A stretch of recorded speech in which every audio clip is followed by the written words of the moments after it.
The Justice and Peace Commission of the Archdiocese of Bamenda has been on the road to enhance the peace process amongst some warring communities in the Ngokitunja division of the northwest region of Cameroon. The phenomenon of land grabbing, tussle over community land boundaries, and the general phobia had cultivated violence, animosity, and tension amongst the Bambalang, Bafinji, Balikumbat, and Bamankumbit communities over the years. The results saw an overwhelming loss in human lives, the destruction of houses and livelihood, and a general sense of tension and animosities in these communities.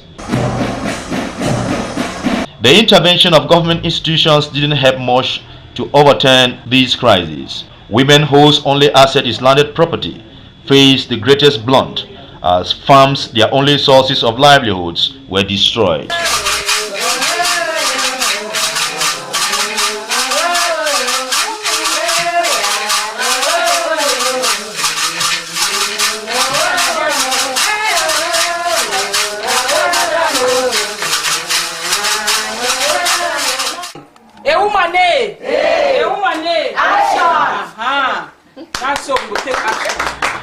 It was time for the Justice and Peace Commission of the Archdiocese of Bamenda to intervene. Under the leadership of Laura Anyola Tufon, the Justice and Peace Commission started inspiring change through the formation of women peace committees in these communities. First, the women were taught to accept that peace and security were the prerequisite for development and unity. A series of trainings and sensitization meetings coached these women to begin working in cooperatives.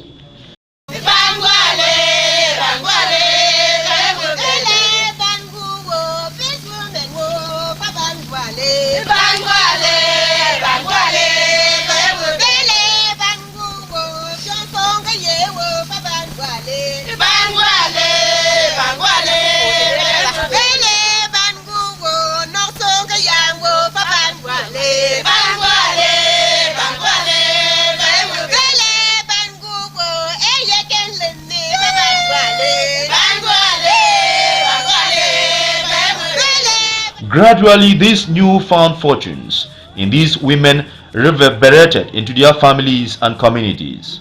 Working together began easing their social woes and giving them a self-esteem and a voice beyond their homes.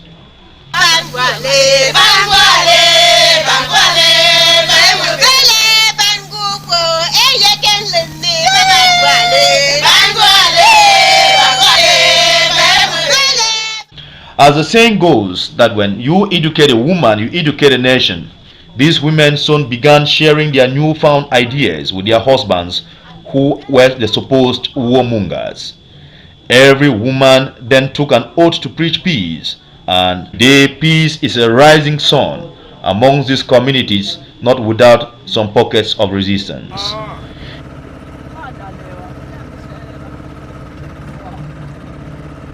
In the Mbisha Island in Bambalang, the vision of women working together has seen them involved in a series of clean-up campaign exercises. These testimonies are evident of their new hope for peace. The way we did one for Bambalang for get the peace, now for clear environment for place like school, palace, hospital, environment for we elite them, where they outside, where they don't do village. Yes. Now they will work and make new up campaign. Okay, from them, if we meet up any person where you don't get problem, yeah, in picking, yeah, in man, yeah, in friend, we go try reach there for cool them, bring them together back.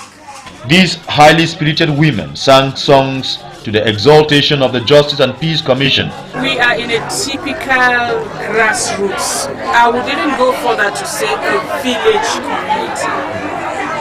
Inspiring change in such a community means transforming the mindset of not only the women, but everybody in the community. Those in custody of the traditional customs of the people were with us.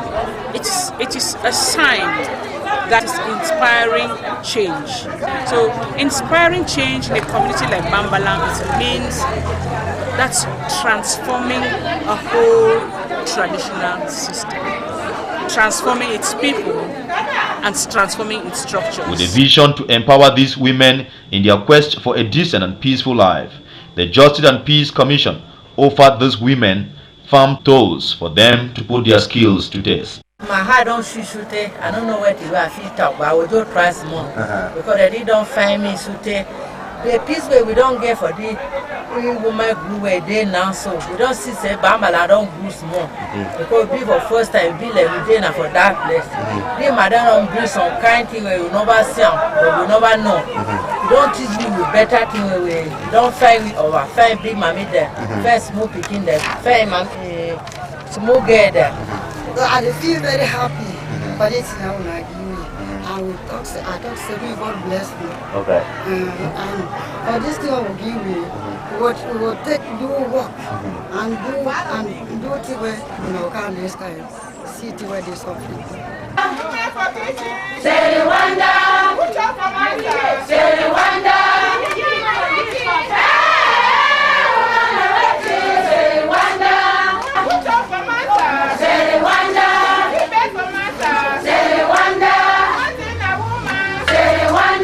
In the grass field of Cameroon, the Balis and the Balibawa communities have been in constant loggerhead over territorial integrity. Violence erupted between these two neighboring communities as the Balis invaded Bawok at dawn and left scores of people injured, homes burnt down and destroyed, and thousands left homeless for months. The displaced Balibawok residents spent months in temporary constructed camps and shelters across the city of Bamenda. The resettlement project to help these displaced people find hope in their ancestral land took several months later. To start building a peace dialogue between the two communities, the Justice and Peace Commission of the Archdiocese of Bamenda went to work to form a women peace committee in the Balibawa community to help them forget the past and to live in harmony with their neighbors. Those women have received training and coaching on the value of peace and on how to help one another in their farming and social activities. This initiative is yielding huge fruits as coexistence between these two communities has of recent recorded free movement amongst the two neighboring communities. As the years go by, these women are expected to be champions of peace in and out of their villages.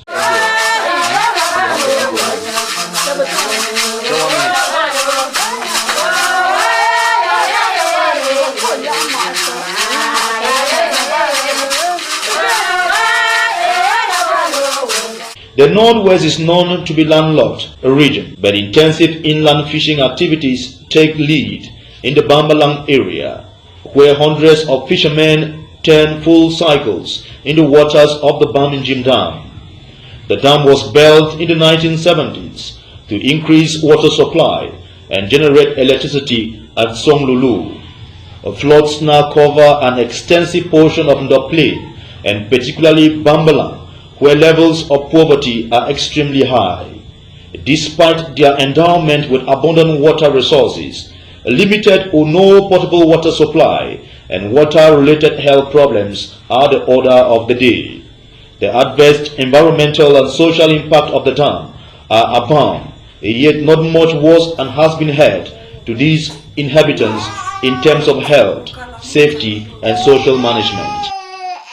They are Northwesterners and Cameroonians, and it tells me about their level of resilience, because having been denied the possibility of living on land like others, they have still looked for a way out to live despite this adversity. The problems and social action plan, which was little or not known by the inhabitants, will seem not to have been well handled, and still date there are still complaints of non-compensation to those directly affected by the floods.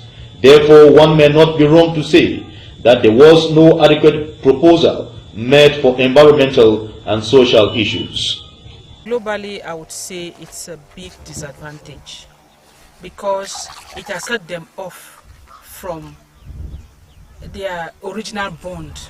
The risk that they run in canoeing across the, I don't know what I should call it, the river or the whatever, or the reservoir or the sea, something not to smile over. I am just imagining what can be happening there and the impact it would have on the health and the livelihoods of the people that live in this island. We have always known islands to be attractive, but the way they take to get to this island is most frightening.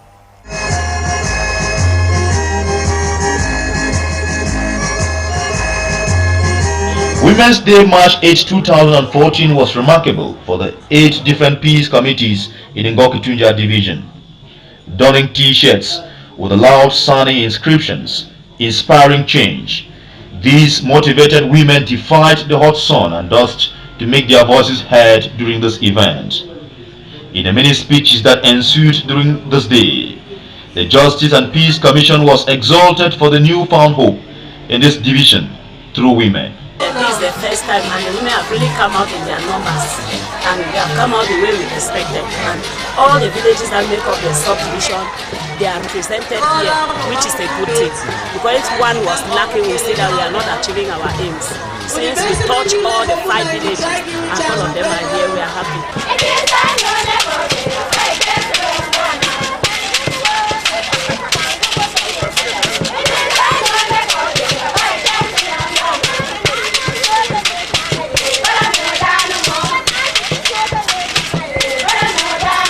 This March 8 event was the first for these women groups to congregate in a single event since the peace in this community plummeted into chaos and disorder in many years. Like a reunited family, these women groups pledged to forge together and to build an alliance of peace developers in the division. There is a peace committee groups in all the villages. So when we had the training, the women left and went for their different villages. They formed their different sub-committees. Because you see, the dance group that I've presented here for the peace committee is from Baki, one of the sub-committees in Balikumat village. So they are really working to bring women together to fight against war, which is one of the things hindering us here not to develop. So we are struggling to stop that, let it not rain again in our subdivision, as well as maintaining peace in our various families and village communities where we belong. The women took the liberty during this event to praise the Justice and Peace Commission for coming to the rescue and for supporting them all the way. I just want to thank them because through them our cry will be heard. Because if we, the women of the subdivision, we are left on our own, I want to think that we will not be able to succeed. Because when a strange face comes in and says the same thing that the women have been saying, I want to think that it will ring a bell in their heads. Laura acknowledged that the takeoff was slow, but the way forward for these women was rewarding and beneficial to the peace and stability of Cameroon. Women are a vital strength in building peace. So they must participate in the peace process, because when there are conflicts, they suffer more than any other person. Women and children, they have the highest impact of conflict. So space must be created for them to make their voice heard and be part of the process. Until they are part of the process, no peace is guaranteed.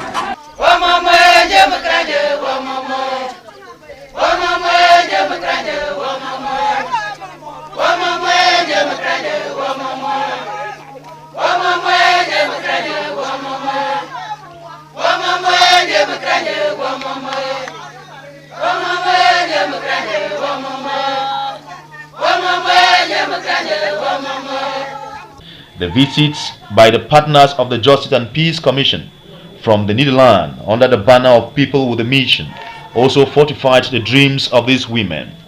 Welcoming their guests, these women sent words of thanks to their founders and benefactors for helping them to find love and unity amongst themselves and their communities. Discussion with the women, it definitely encourages us to keep in touch with the Justice and Peace Commission of Bamenda in 2015. And on their turn, the Justice and Peace Commission will still stay strong with women group. So no, this type of visit, it really helps us to keep the good relationships with our partner organizations in Cameroon.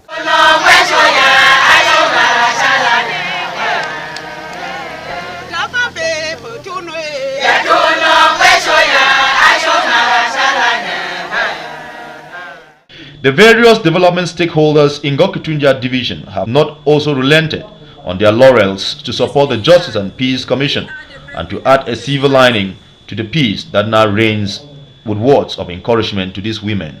I thank them very much for having participated this year 2014. This is my second mandate as the deputy mayor in this council. So for the past time we have been working together with the mayor, the parliamentarians, and all the funds to see that we have peace in this subdivision. That's why for the past year there is no problem again between Bafanji and Balikumbat. I welcome the Peace Justice Commission led by Madam Tufon-Lora. They are making very positive inroads in our subdivision. And as you may be probably aware, our subdivision is plagued by a series of land disputes and other incidents that try to trouble the peace. And we are working tooth and nail with them to try to establish true peace amongst us. True peace comes from within.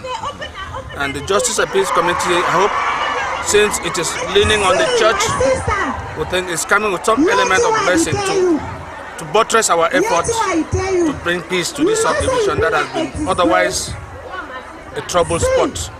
Inspiring change isn't as easy as it may seem, but the Justice and Peace Commission of the Archdiocese of Bamenda has shattered the ceiling in its quest to enhance and motivate women to be agents of change and peace in Cameroon.